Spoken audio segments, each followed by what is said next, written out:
엔비디아가 실적 발표를 했습니다. 그러면서 이제 반도체 쪽에도 그리고 A쪽에도 좀 역시나 상승세를 좀 이어나가지 않을까. 역시나 엔비디아는 엔비디아다 뭐 이런 이야기들이 나오고 있는데요. 이러한 내용들로 오늘 좀 삼성전자 쪽에 이례적으로 좀 외국인들의 좀 수급이 들어오기 시작을 했습니다. 지금까지 외국인들이 삼성전자에 대한 전망이 어둡다라고 밝혔었는데 이번 엔비디아 실적 발표가 그럼 삼성전자에 무슨 영향이 있느냐.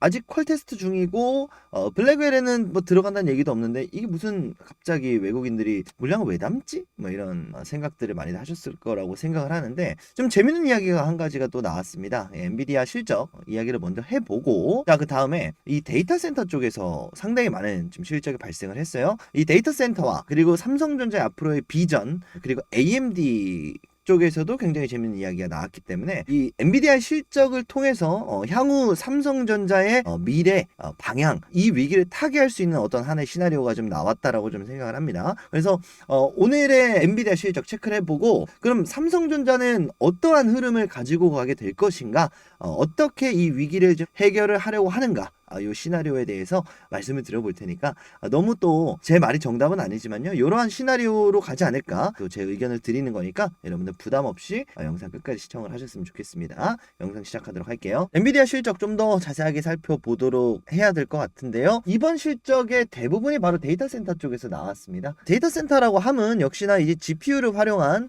엔비디아의 독점 그리고 그 GPU의 데이터를 저장하는 이 데이터 센터 쪽에서 상당히 많은 지분이 나왔다라고 볼 수가 있겠죠. 그 외적으로 역시나 뭐 게이밍이라든지 뭐 그래픽 카드라든지 그 외적인 부분은 역시나 상당히 적었고요. 내용을 정리하면 이렇습니다.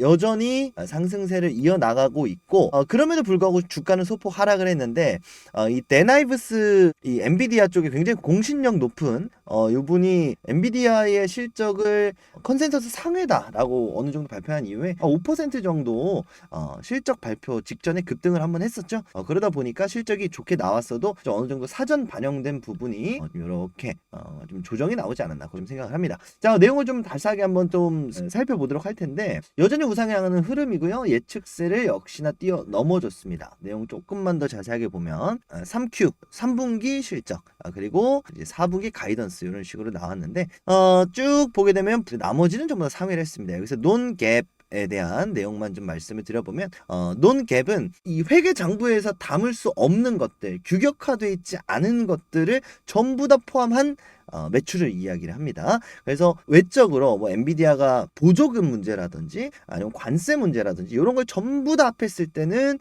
예상치에 부합을 했다. 그 외적으로 회계 장부에 있는 내용으로는 상회를 했다. 이렇게 좀 보시면 되겠고 역시나 좀 중요했었던 부분이 뭐냐면 이 가이던스입니다. 그래서 이제 2Q 2분기 때는 3Q에 대한 3분기에 대한 가이던스가 좋지 못하게 나왔어요. 그러면서 급락했었던 흐름이 한 차례 있었는데 지난 영상과 그리고 앞으로도 계속해서 강조를 드리겠지만 이 정도로 성장한 기업은 사실 지금 당장의 실적보다는 앞으로의 가이던스가 좀 더 중요시 여겨지는 그런 흐름들이 분명히 있거든요. 추가 상승이 더 중요한 거죠. 지금 당장 돈을 많이 버는 건 뭐 배당 줄 때는 분명히 효과가 있겠지만 어쨌든 성장주, 고 PBR, 고 PER 관련주들은 반드시 이 가이던스가 분명히 필요할 수밖에 없습니다. 그래서 가이던스도 이번에 굉장히 좋게 나왔습니다. 그래서 4분기도 실적이 굉장히 좋게 나오지 않을까 이런 흐름인데 요거를 우리가 직관적으로 좀 해석을 해보면 4분기까지는 최소한 엔비디아의 전망을 낙관적으로 보고 있다. 이렇게 좀 해석을 하시면 될 것 같아요. 자, 그럼 이제는 삼성전자 이야기를 좀 해봐야 될 것 같은데 삼성전자의 위기를 타개할 수 있는 한 가지의 방법으로 엔비디아의 퀄 테스트 통과를 예시를 들었습니다. 그리고 이 젠슨 왕이 뭐 직접 밝힌 건 아니지만 블랙웰 출시 연기가 한 차례 됐었고 여기에 들어가야 되는 삼성전자의 HBM이 과연 들어갈 수 있을 것인가, 포함이 될 것인가, 이 부분에 대한 해소 아닌 해소가 일부분 된 건데, 자, 일단 4분기에 발표를 할 것이다, 출시를 할 것이다 라고 입장을 밝혔고요. 다만 삼성전자 쪽에 뭐 좋지 않은 이야기이긴 합니다. 삼성전자를 직접적으로 언급하지 않았어요. 이번 공급망에 대해서 하이닉스와 마이크론만을 거론을 하면서 공식적으로 삼성전자를 언급하지 않았다. 퀄 테스트 중인데 당장 출시를 앞두고 삼성전자를 언급하지 않았다는 거는 삼성전자를 아예 배제하는 거 아닌가? 이런 우리가 직관적으로 주관적인 해석이 가능하잖아요. 근데 그럼에도 불구하고 삼성전자의 주가는 소폭 반등하는 모습을 보였고 특히나 외국인들은 매수하는 모습을 보였습니다. 근데 반대로 SK 하이닉스 같은 경우는 오늘 낸드 플래시 2를 최대 이제 30단짜리를 적재를 했다라고 했는데도 주가가 하락을 했습니다. 왜 갑자기 삼성전자 쪽에 이렇게 바람이 들어왔을까? 이 부분이 좀 의아하잖아요. 사실 이 부분은 삼성전자 쪽만 겪고 있었던 악재가 해소가 됐다라고 좀 보는 게 맞을 것 같습니다. 하이닉스 같은 경우에 이제 낸드, D램과 이 낸드죠. 이 AI 시대로 가는 데 있어서 고성능 D램을 우리가 HBM이라고 하고 저성능을 일반 D램 그리고 낸드라고 좀 우리가 통칭을 한번 해보겠습니다. HBM 쪽에 너무 눈이 쏠리다 보니까 E램과 낸드가 안 팔리기 시작을 해요. 그러다 보니까 생산을 줄이죠. 감산을 합니다. 그러다 보니까 어떻게 HBM만 쓰냐 이거죠. 너무 비싸잖아요. 그렇죠? 저성능으로도 충분히 돌아갈 수 있는 AI는 D램과 낸드가 필요해집니다. 그러다 보니까 D램과 낸드의 재고가 줄면서 가격이 상승하면서 재고 처리가 가능해지게 됐던 거죠. 자, 그런데 여기서 갑자기 중국이 끼어듭니다. 중국이 그럼 우리가 팔게 하면서 중국산 저가형 D램이 낸드가 전 세계에 팔리기 시작을 하죠. 자, 그러면서 여기에 HBM 조금 더 특화되어 있었던 SK 하이닉스 쪽의 재고는 현저히 적죠. 자, 그런데 삼성전자는 그럼에도 불구하고 D램을 공격적으로 조금 더 지금까지 깔아놨던 파운드리가 있으니까 요걸로 매출을 좀 더 내려고 했단 말이죠. 근데 이런 부분들이 결국은 악재로 받아들여졌었던 건데 이 부분이 사실 SK 하이닉스 쪽에서는 그렇게 크게 호재로 받아들여지지 않았던 거고 삼성전자 같은 경우에는 이게 약간의 호재로 낸드 플래시에 이제 낸드 2가 내년에 또 나오잖아요. 이 낸드 2에 대한 기대감들이 좀 들어왔다. 좀 이렇게 보는 게 맞겠습니다. 한마디로 쉽게 말해서 빠졌던 만큼 회복했다. 사실 빠졌던 만큼도 아니지만 일부 좀 들어왔다 이렇게 좀 보는 게 맞겠습니다. 그래서 이 삼성전자 쪽에 D램 처리 좀 어떻게 될지 내년 한번 좀 지켜보셨으면 좋겠고 추가적으로 이 보조금 관련된 이야기들도 좀 나왔어요. 이 TSMC 쪽에 보조금이 선지급이 됐죠. 바이든 임기를 얼마 남지 않은 상황에서 이 칩스법으로 쪽에는 우선적으로 보조금을 줬는데 또 오늘 발표된 내용으로는 바이든 상무부가 삼성이랑 SK도 줄 거야 이런 이야기도 했습니다. 그러다 보니까 이제 SK 하이닉스 같은 경우에는 기존의 밸류 체인들이 있잖아요. 이제 엔비디아라든지 이제 뭐 국내 공장이라든지 이런 부분들이 있어서 결국은 보조금이 없더라도 운영이 가능했었던 부분이기 때문에 이 칩스법에 대해서 그렇게 취약하지는 않았어요. 그렇지만 이제 삼성전자 같은 경우는 그렇지 못했거든요. 이재용 회장이 이제 직접 미국까지 날아가면서까지 공장을 만들겠다, 뭐 텍사스 부지 뭐 이런 얘기들도 나왔었잖아요. 이런 부분들이 어느 정도 좀 해소가 될 수가 있겠다. 지금 당장 좀 급한 불을 껐다. 이렇게 보는 게 맞겠습니다. 쉽게 말해서 이게 호재다라고 보기는 무리가 있겠지만 주식시장에서는 악재 해소는 곧 호재로 받아들여지기도 하니까 이제 추가 하락은 없겠다라는 뜻은 지금이 바닥이구나라는 뜻이 되기도 하죠. 그러다 보니까 계속 말씀드리고 있는 요 55,000원 부근에서 그러니까 5만원 라인은 뭐라 말씀드렸죠? 오너 일가의 최후의 방어선 그리고 55,000원은 지금 들어오고 있는 그리고 유지되고 있는 현재 주가 방어선. 자, 5만원 선에서 자사주 매입으로 55,000원까지 끌어올려 놓은 현재 상황. 자, 그럼 충분히 지금도 삼성전자의 매력적인 구수가 있겠죠. 그러면 삼성전자 뭐 악재가 어느 정도 해소되고 해소라기보다는 좀 추가 악재가 이제는 나올 맛이다 나온 것도 알겠는데 재고 처리 부분이라든지 근데 기술력은 아직 한참 밀리지 않습니까? 지금 뭐 보조금 이런 거 해소가 되면 뭐 하냐? 결국 기술력이 없고 납품하는 쪽이 없는데요. 이렇게 좀 생각하시는 분들이 있잖아요. 그러니까 결국 당장의 자사주 매입만으로 주가를 8만원, 10만원, 12만원까지 끌어올리기는 쉽지가 않단 말이죠. 엔비디아 쪽의 퀄테스트 쪽을 좀 예측을 했었는데 그 부분보다는 이제 삼성전자가 AMD 쪽에 엔비디아 대항마주를 독점 공급한다라는 또 이야기가 한은에서 나오기 시작을 합니다. 뒤에서도 말씀을 드릴 텐데 오늘 물량을 기관이 굉장히 많이 받았어요. 특히나 연기금이 굉장히 많이 받았거든요. 이 뉴스와 함께 삼성전자 쪽에 엄청난 수급세가 좀 들어왔다. 고점이 한 3% 정도 됐으니까 이제 시가총액 300조에 3%면 어마무시한 거잖아요. 이런 부분들까지 우리가 좀 생각을 했을 때는 과연 이 삼성전자가 AMD에 점적으로 공급을 하는 게 이게 과연 어떠한 선택지가 될 것인가? 저는 일단 되게 긍정적으로 보고 있거든요. 이 하이닉스와 엔비디아가 맺어놓은 이 밸류체인에 억지로 들어가 봐야 삼성전자는 결국 하이닉스의 아류작이 될 수밖에 없습니다. 그런데 이 AMD가 엔비디아를 결국은 격차가 굉장히 많이 차이 나긴 하지만 현 현실적으로 견제하고 있는 기업이 AMD밖에 없는 현재 상황이잖아요. 결국은 이제 위기에 두 기업이 뭉쳤다라고 좀 해석을 할 수가 있겠고, AMD도 AMD 나름대로의 좀 밸류 체인을 가지고 있습니다. AMD는 엔비디아에 비해서 성능이 좀 떨어지거든요. 그렇지만 경쟁력은 역시나 가격에 있습니다. 조금 떨어지지만 이 가격적인 부분에서 경쟁력이 있고, 그러다 보니까 AMD가 굉장히 많이 남아요. 실적도 나오면 이제 매출도 이제 순이익 굉장히 많이 남고, 예상치보다 박리담회까지는 아니지만 어쨌든 예상치보다 실적이 굉장히 많이 나오는 경우가 최근 들어 좀 꽤 나왔습니다. 이 어닝 서프라이즈가 나왔었던 경우도 굉장히 많고, 그러다 보니까 삼성의 자녀 디램이라든지 내지는 요 낸드를 해소할 수 있는 하나의 돌파구로 활용을 할 수가 있겠습니다. 여기에 추가적으로 인텔까지 가세를 했는데요. 그리고 추가적으로 최근 이제 삼성전자의 자사주 매입이 추가적으로 이제 10조 정도가 들어간다라고 했을 때 이게 현실적으로는 당장 쉽지가 않다. 향후 계획을 발표하겠다라고 얘기를 했는데, 이 자사주 매입을 추가적으로 할 수 없었던 이유는 결국 이제 금산법 때문이거든요. 10% 이상의 지분을 보유를 하면 안 됩니다. 그러다 보니까 자사주 매입을 하게 되면 이 금산법에 위배되죠.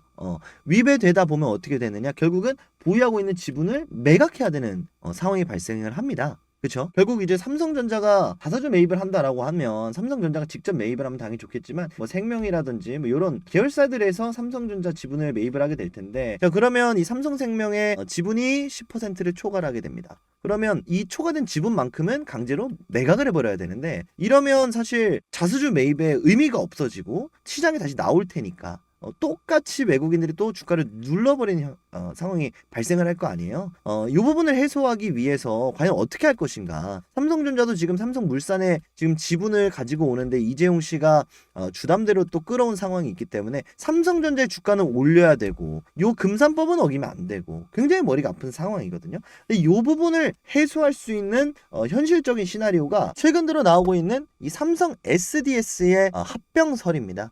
삼성 SDS 제가 또 한번 좀 주목을 하시는 게 어떨까 이런 말씀을 드리는데, 삼성 SDS가 일단 1차적으로는 좀 분할을 좀 해서 데이터 센터 쪽과 뭐 기타 그 외에 사업 분야를 분할을 해서 이 데이터 사업 분야를 삼성전자와 합병하는 이런 또 썰이 돌기 시작을 했습니다. 충분히 일리가 있는 얘기다라고 좀 생각이 들거든요. 그 전에 사실 이런 합병 얘기가 나왔으면 굳이 왜 합병을 할까? 삼성 SDS 또 아래에 또 엠로라는 회사도 있고, 물론 이렇게 데이터 산업 하는 건 좋겠지만 전자가 하고 있는 산업이 워낙에 많기 때문에 여기에 삼성 SDS까지 들어가게 되면은 요거는 좀 문어발식 사업으로 보여지지 않을까 이렇게 좀 생각도 했었단 말이죠. 근데 지금은 삼성 SDS가 합병을 하게 되면 굉장히 삼성전자 쪽에 다이나믹한 지배구조 개편 결과가 나옵니다. 자, 삼성 SDS가 절반으로 쪼개진다라고 해볼게요. 그럼 이 절반으로 쪼개진 삼성 SDS가 어디로 가느냐? 결국은 삼성전자로 붙겠죠. 그럼 삼성전자의 시가총액은 늘어납니다. 그럼 지금 주식수는 동일하더라도 삼성생명이 보유하고 있는 이 주식 퍼센트는 뭐 한 5%? 뭐 이렇게 낮아지겠죠. 자, 그럼 여기서 자사주 매입을 하게 됐을 때 금산법에 걸리는 10%를 꽉꽉 채워서 담을 수가 있게 됩니다. 그러면 자사주 매입도 그대로 할 수 있고, 삼성 SDS의 이 분할도 추진했었던 대로 그대로 가져갈 수가 있고, 삼성전자는 이제 여기에 데이터 센터까지 보유를 하게 되면서 삼성 EMD 그리고 데이터 센터를 자체적으로 활용하는 삼성 GPU를 활용한 삼성 GPU를 어디서 파운더리 인텔과 함께 새로운 하나의 밸류체인을 구축하는 흐름으로 가져갈 수가 있겠다. 이게 오늘 엔비디아에서 나온 하나의 돌파구지 않나 좀 생각이 드는데, 왜 이런 얘기를 하냐면요, 이 댄 아이브스가 요번 반도체 특히나 이 산업 그리고 엔비디아의 실적을 전망을 했을 때, 낙관적으로 전망을 했을 때 그 전망했던 가장 큰 이유 중에 하나가 뭐냐면 GPU는 새로운 오일이고 금이다. AI 시대로 가는 데 있어서 뭐 테슬라의 자율주행을 하는 데 있어서도 데이터가 필요하고, 결국은 자율주행을 시키는 원료는 데이터다. 스마트 팩토리도 마찬가지죠. 결국은 공장이 로봇이 이제 공장을 돌리는 데 있어서 가장 중요한 건 뭐냐? 데이터다. 데이터가 미래의 연료이자 미래의 금이자 미래의 자산이다라고 좀 강조를 하면서, 지금까지 엔비디아가 GPU라는 기술력만 이제 주목을 받았었는데, 그 GPU를 통해서 얻어낸 데이터가 엔비디아의 자산이고 추가 상승의 원동력이다. 이런 분석도 결과가 또 나왔습니다.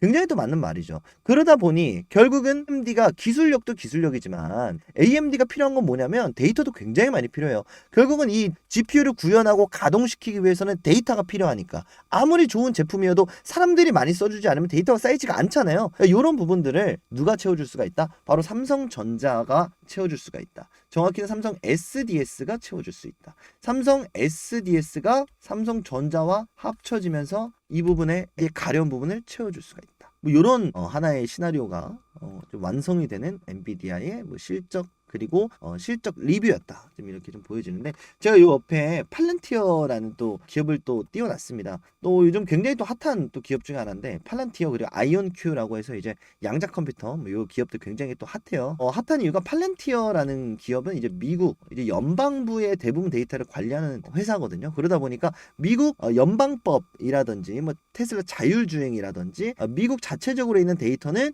팔란티어가 관리를 한다라고 좀 보시면 될 테니까 결국 이제 미국 자국에서 사업을 하기 위해서 필요한 모든 데이터는 팔란티어가 가지고 있습니다. 그리고 팔란티어가 관리를 하기 때문에 미국 사업을 하려면 데이터를 팔란티어가 거쳐야 된다. 팔란티어를 걸쳐야 된다. 그렇다는 건 결국 이제 돈방석에 앉을 것이다. 이것도 마찬가지로 팔란티어가 뭐다? 미래 에너지, 미래의 연료, 미래의 황금을 가지고 있는 회사다. 이런 평가들로 주가가 고공상승을 하고 있는 거거든요. 이 팔란티어도 굉장히 또 괜찮은 회사니까 이것도 한번 좀 살펴보시면 좋겠고 사실 트럼프 내각으로 바뀐다 하더라도 칩스법이 폐지된다 하더라도 결국은 이제 트럼프의 기조가 뭡니까?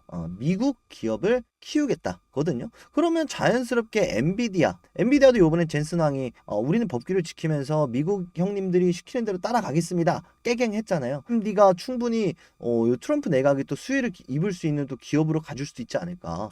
삼성전자가 좀 제대로 줄을 탄 걸 수도 있겠다. 뭐 이런 생각을 또 좀 해봅니다. 그래서 올 연말까지 요 보조금 좀 제대로 납부가 되고 이 AMD와 함께 또 내년 또 로드맵이 나오잖아요. 이번 1월 효과 좀 저도 기대를 하고 있거든요. 이제 앞으로 삼성전자가 삼성 SDS와 어떻게 좀 갈 건지 뭐 SDS가 아니더라도 자체적으로 이 지배 구조를 좀 원활하게 좀 해결을 하고 그 다음에 외국인들이 지금까지 매도했었던 물량들 결국은 뭐 공매도 물량들도 있고 실질적인 물량도 있지만 요거 다시 한번 들어오는 그 시점 결국 이제 내년이 아니죠. 다음 달 12월 이제 옵션 만기 셋째 주 목요일 요때 좀 예상을 하고 있고 12월 셋째 주 목요일 전후로는 저는 이제 강력하게 좀 매수를 해도 괜찮은 요 시점이지 않겠냐 싶습니다. 오늘 또 매매 동향 보면 외국인들이 좀 들어오는 모습을 보이다가 장 막판에 좀 물량을 던졌거든요.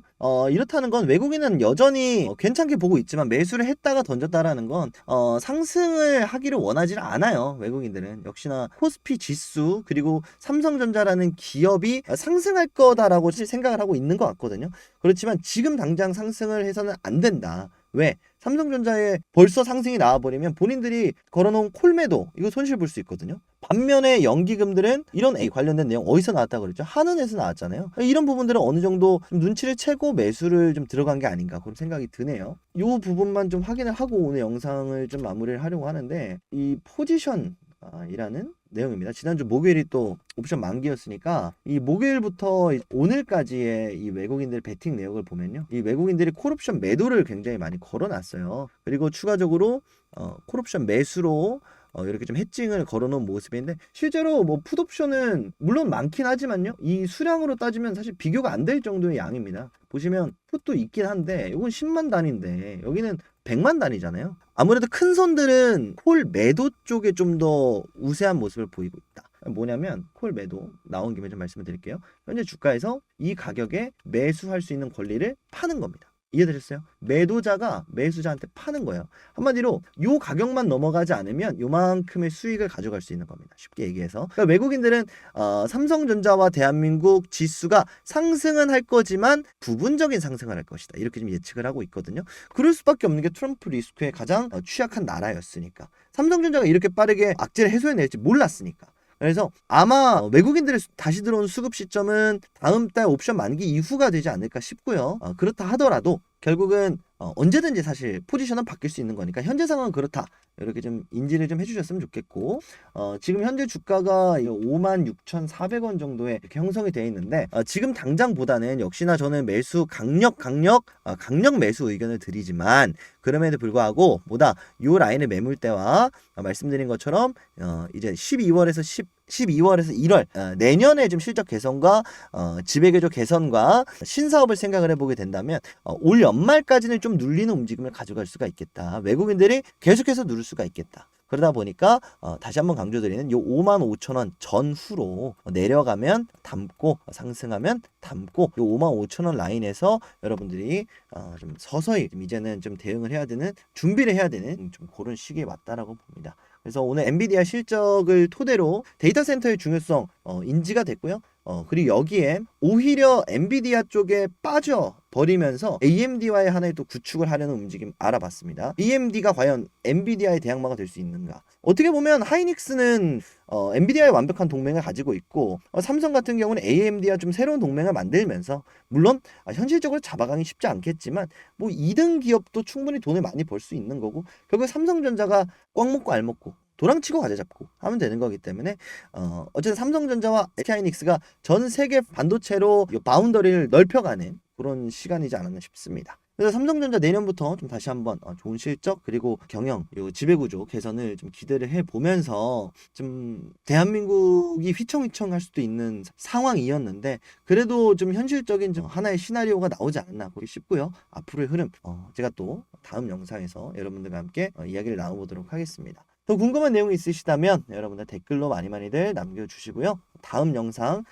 제작할 요 주제 아이디어 좀 필요하신 분들은 댓글 많이들 남겨주시고요. 저는 오늘 여기서 인사드리고 다음 영상으로 더 좋은 내용으로 인사드리도록 하겠습니다. 감사합니다.